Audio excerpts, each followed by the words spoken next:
Here's the thing. I was born to a Muslim family. It was the Israeli clerk that decided that I was a Muslim the moment I was born, because like the state of Israel controls our birth registrations. And remember, Israeli criminal behavior is rooted in a definition of faith. Like how apartheid in South Africa was rooted in skin color, apartheid in the state of Israel is rooted in birth. So they have to decide whether you are superior, namely born to a Jewish family, or primitive and inferior, born to a Palestinian family.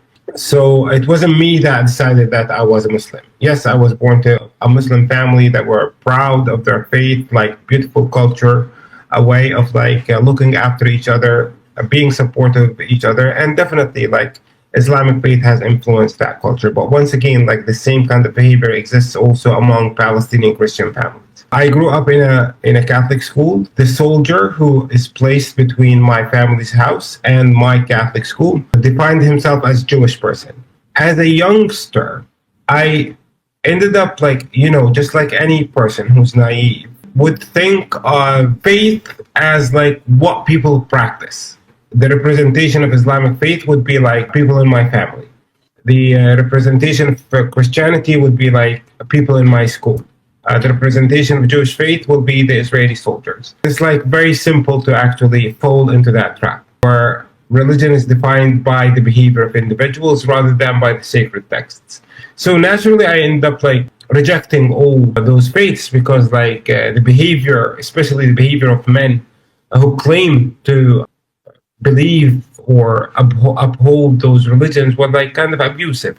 So where you find like men justify patriarchy based on their misinterpretations of whatever religion they claim to have. It was at a later stage when I actually left Palestine to serve the YMCA in Sri Lanka, an island that is ripped apart with civil war, Buddhist nationalism, social nationalism, racism towards Tamil populations and other minorities. It was like in that time where I realized that every religion can actually be abused to justify criminal behavior or to justify bad behavior.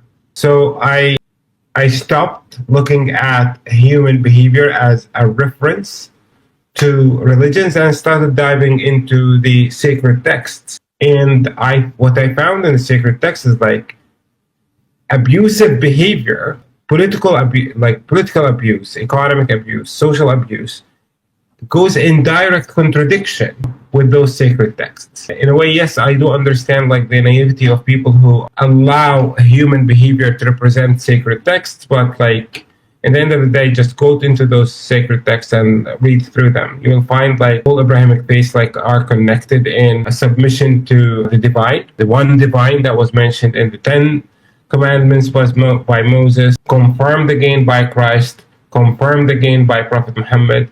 So it's like the same kind of story that talks about the sanctity of life, sacredness of life, the importance of human beings serving other human beings, those who can help those who can't. That's actually the truth behind those religions. But once again, every religion can be abused to justify criminal behavior.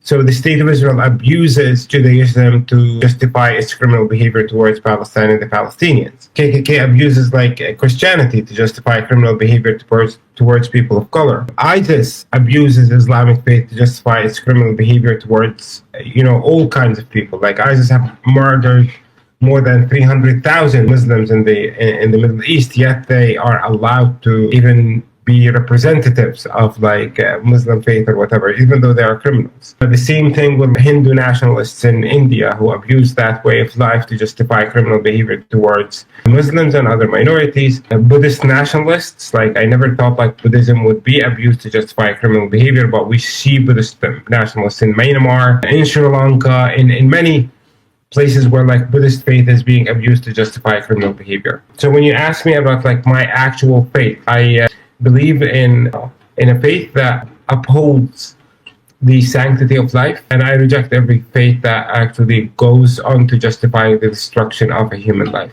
I believe in the importance of recognizing yourself as an individual who's put on this earth to be a servant of those who are less privileged than you. Call it whatever you want, but that's the faith I have.